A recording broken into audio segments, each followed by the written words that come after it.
You can get delayed on arrival in the Philippines just because of this. Before you fly, you need to complete the Philippines eTravel form. It's the mandatory arrival form for entering the country. If you forget it or fill it out the wrong way, you could lose a lot of time at immigration. The good news? The eTravel Philippines form is quick, online, and easy to complete. The Philippines eTravel is a digital entry form required before arrival. It helps immigration process your entry faster and more smoothly.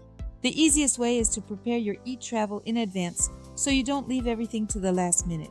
You'll need to enter a few key details, like your passport, flight info, and your address in the Philippines. One small mistake in the form, and you could be delayed on arrival. Once it's completed, you get your confirmation and you're ready for arrival. That means a faster, smoother immigration process. I've added a full guide in the description to help you avoid mistakes. You can also complete your eTravel online easily before your trip.